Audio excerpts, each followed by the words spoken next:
I'm Khalid Bryan, real estate broker and owner of the Investment Property Gurus here in Fort Lauderdale, Florida. As of today, over the 7 years I've been in business, I'm constantly hearing the same complaints and misconceptions about Section 8 tenants. All of these are myths. Section 8 is a program to help the elderly, low-income families, and the disabled. It has nothing to do with the type of person they are. It has nothing to do with where they're from, nothing to do with the color of their skin or anything like that. It's solely to help people who otherwise couldn't afford quality housing get into quality housing.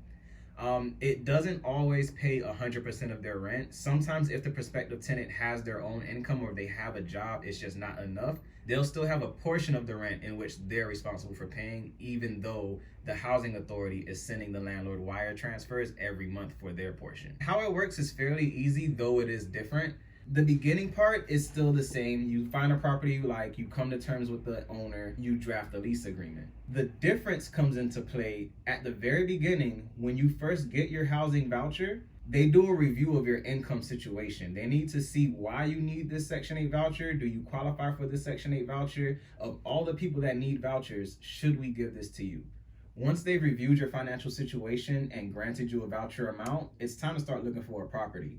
The reason they look at your financial situation is to see if they should cover all of the rent or just a portion of the rent and have the tenant kick in the remainder. Once the voucher is issued, the tenant finds the property, comes to terms with the owner as far as rent amount, move-in time, make sure they understand that this is going to be a Section 8 application, so they're going to have to wait a little bit for that first month's rent payment. Once the tenant finds a property and comes to an agreement with the owner, the packet, which is given to them by the housing authority, by their caseworker, gets filled out by both the tenant and the owner, respectively, at separate times. The owner's side is to really just verify who this person is, verify that they are the owner, request any documentation such as a W-9, a copy of the deed. If there is a homeowners association or if the property is a condo or a townhouse with a governing body, you will have to go ahead and make that application and wait to be approved by them before the housing authority moves on to the next step, which is passing inspection. At this point, it's really important to make sure the property you're applying to doesn't have a ridiculously long association approval time, especially if you're in a rush to move. Most associations legally have up to 30 days to approve or deny an application. So if you're in a rush, it's very important and crucial that you find this out up front. After you're issued the approval by the association, the housing authority will schedule that inspection. The inspector usually gets out within maybe a couple of days. It could take up to 2 weeks depending on how busy that authority is at that moment. The inspection, it's not a traditional inspection where they're gonna rip out panels, go into light fixtures, test electric, plumbing, and everything. It's more of a walkthrough inspection. They have so many inspections to do in a day, they can only review so much. So what they do is, they do have a sheet that upon request they can give you to let you know exactly what they're going to inspect, what they're looking for, and how you can have your home ready so you can increase your chances of passing this inspection the first time around. If you fail an inspection, it's not a big worry. You just have to fix the issue they brought up and wait for the inspector to come out, do a re-inspection, and from there they'll either pass you or fail you again and make you do it again. So failing an inspection doesn't mean you're losing a deal or a tenant, it just means another delay. Once the property passes inspection, you've been approved by the association, then the caseworker at the housing authority is going to give the okay for the tenant to move in. Once they've set the move-in date, at this point they'll have you execute the lease where all parties sign all fields. The tenant at walkthrough, which is the time they're moving in, will exchange their cashier's check or money order. Please make sure all funds are paid in hard money. Do not take a personal check. They must pay their portion of the first month's rent if housing doesn't pay 100% of it. Also, they'll have to bring their security deposit. The housing authority in most cases will not pay the security deposit. The tenant's responsible for that. The housing authority will only help with rent payments, not security deposit payments. Also on that note, in most cases, there won't be a prepaid last month's rent, whereas with a traditional deal, you'll move them in with first, last, and security. In this case, it's only gonna be first and security. If you can work out with the tenant, maybe you want a two-month security deposit. If they have it, great. But otherwise, because the housing authority is gonna automatically send a wire transfer on the last month of the lease. Section 8 tenants traditionally do not pay last month's rent up front. Once everything's complete, you're good to go. You got a new tenant, congratulations. Just sit back, collect your money every month, and just make sure your property's in good condition. Ongoing, every year you want to renew the lease with this tenant, the housing authority has to send their inspector back out. You will get at least a couple of weeks notice for this. They send their inspector back out just to reassess the property, make sure it's still in a safe, clean condition, make sure you, the owner, is taking care of the property, and make sure them, the tenants, are doing their part to keep the property in a clean, safe condition. If either party during inspection is found to be negligent or letting the property go in one way or another, they will not fund the following month. They will make that tenant move out. So it's very important that you're on top of the property, you're on top of maintenance, you're asking questions, you're checking in with your tenants, because oftentimes, Section 8 or not, minor issues often don't get reported. And what happens when a minor issue doesn't get reported, it sits there, and then it becomes a big issue, and now it's time to get reported. So you definitely want to stay ahead of the game. Do your routine maintenance, do your routine repairs, and upgrades where needed. I'd also strongly recommend every year you renew the lease when they send an inspector back out, I would reassess the rental comps in the area. It's very important to increase your rents every year to keep up with the market, just because if you let it sit too long and 3 or 4 years go by, each of those years there was a slight increase in the market. When you finally come around and decide to do a rent increase and try to capitalize on what the property is actually worth, you're gonna have a really hard time, say, increasing from $1,800 a month to $2,600 a month. It's very difficult to explain that to someone. So it's very crucial that you're on top of your property. And if you don't have the time to be on your property, you should hire a professional, experienced property manager to take care of your property for you. When it comes to qualifying a Section 8 tenant to move into your property, the biggest mistake I see people make is just simply approving an application off the fact that it's a Section 8 applicant.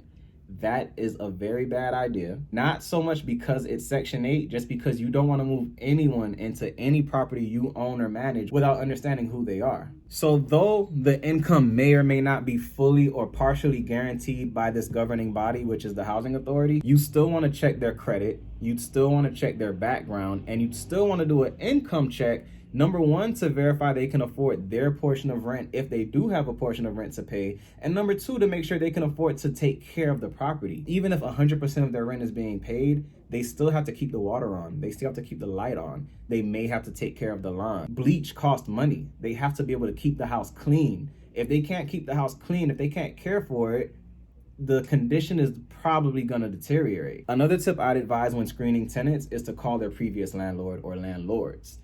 These are going to be the ones to really give you the review you're looking for. If a landlord is unhappy and they just have nothing good to say about a tenant, it's probably a sign. Also on that note, if a landlord seems extremely too happy and excited to get this tenant out and will say whatever you want to hear, probably another signal you want to look a little further. A couple benefits to renting the Section 8 is my personal favorite. Tenants using Section 8 benefits don't often move around a lot. Usually the Section 8 deals I've done, they have stayed in the same property for over 4 to 5 years.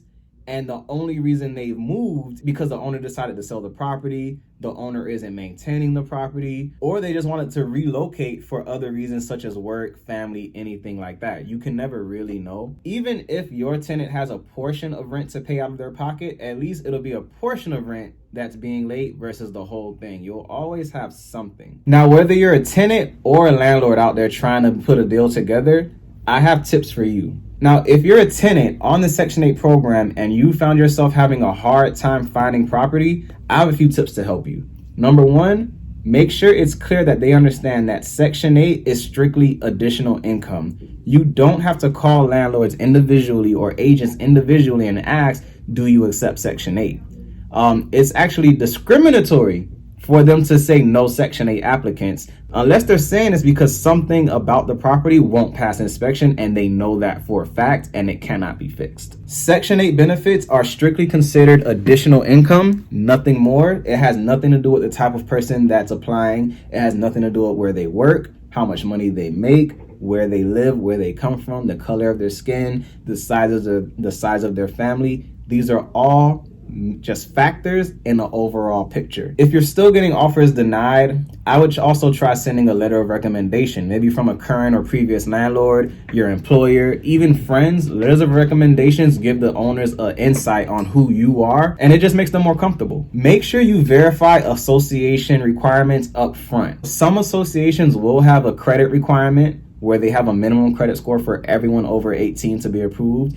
Some associations have an income requirement, and that's a major factor because Section 8 is a program in some cases for low-income families. So if you're a low-income family, though the voucher payments do credit towards your income as far as qualifying, it still has to be over a certain amount for this association. Now, that doesn't mean if you have a property in these homeowners associations with a credit or income requirement, that doesn't necessarily mean you're supposed to deny all Section 8s. People can still have a Section 8 voucher and have an 850 credit score. You don't really know why they have this voucher, and that's why it's discriminatory to turn people down strictly because they're using it. Also, on the association side, you want to verify the move-in cost. Some homeowners association, in addition to the owner-specific security deposit for the property, they'll require an additional security deposit for the association, which they hold on to in case you break or violate any association rules. Those funds are what they deduct your fines from. So at the end of your term, when you finally move out, they give you security deposit back less any fines or violations they had to assess to your account. Now, if you're a landlord looking for a Section 8 tenant, the biggest things I would advise you to do is, number one, make sure you're staying on top of your maintenance. Check on your property every few months. Do a walkthrough before inspection. Just make sure everything is in good, clean condition. And if you were a tenant, you would comfortably move into this property with your family. When it's time for inspection, make sure the property is vacant and clean. Believe it or not, even though no one lives there, if you have a property fully furnished, they will still fail your inspection because it's not ready for occupancy. For a property to pass inspection, it has to be fully ready for occupancy, and that means being vacant, clean, and in good working order. When screening clients, you want to make sure to call their previous landlord and get a quick review. Check their rental history and see, are they moving around a lot? Do you see points where they're maybe not finishing leases? That's pretty unusual in the Section 8 world. So if you see a tenant moving around every year, if they've had 5 houses in the last 6 years, something's going on. Why can't they retain a landlord? Make sure you do not discriminate. If someone calls you and asks, "Hi, do you accept Section 8?" your answer should always be, "Everyone is welcome to apply." Never send anyone away up front. Let everyone apply, do the full process, and actually see and use judgment and material facts on who you allow to move in or not. Make sure you're up to date on your local market conditions. What are homes around your property renting for? Also, on that same note, if you have a duplex, don't use a single family as your comparables. They're different. Every year you renew your lease, make sure you're doing some form of increase, whether it be $20 or $100. Make sure you're increasing. Also, revisiting any problems you may have had in the past with this lease. The renewal time is a time to readdress everything, put it all back on the table. If you've had a lot of issues with them maintaining the lawn, maybe this lease you want to say, you know what, I'll take care of the lawn, but the rent's going to go up $50 a month to cover it. If you have any more questions about Section 8, the housing program, or if you have a rental vacancy you need filled, feel free to give us a call at the Investment Property Gurus. I'll put the contact information below. If you're a real estate agent looking for a new brokerage, I am the broker of the Investment Property Gurus here in Fort Lauderdale, Florida. We specialize in investment real estate, and we're always wanting to recruit dedicated and determined agents. If you think that's you and you want to set up an interview with me, ask me a few questions and see if we're a fit, I look forward to meeting you. If you haven't started your journey yet, but feel that real estate is for you, I highly recommend realestateexpress.com. It's an online real estate school that I personally went to get my licenses, and there's a discount code in the description below. I'll put a link. If you've passed real estate school and are ready for the state exam, I highly recommend this book. If you're a landlord and own a property and you'd like to rent it out and try to get a Section 8 tenant in there, give the Investment Property Gurus a call. We have a team of rental specialists ready to get your vacancies filled. See you in the next one.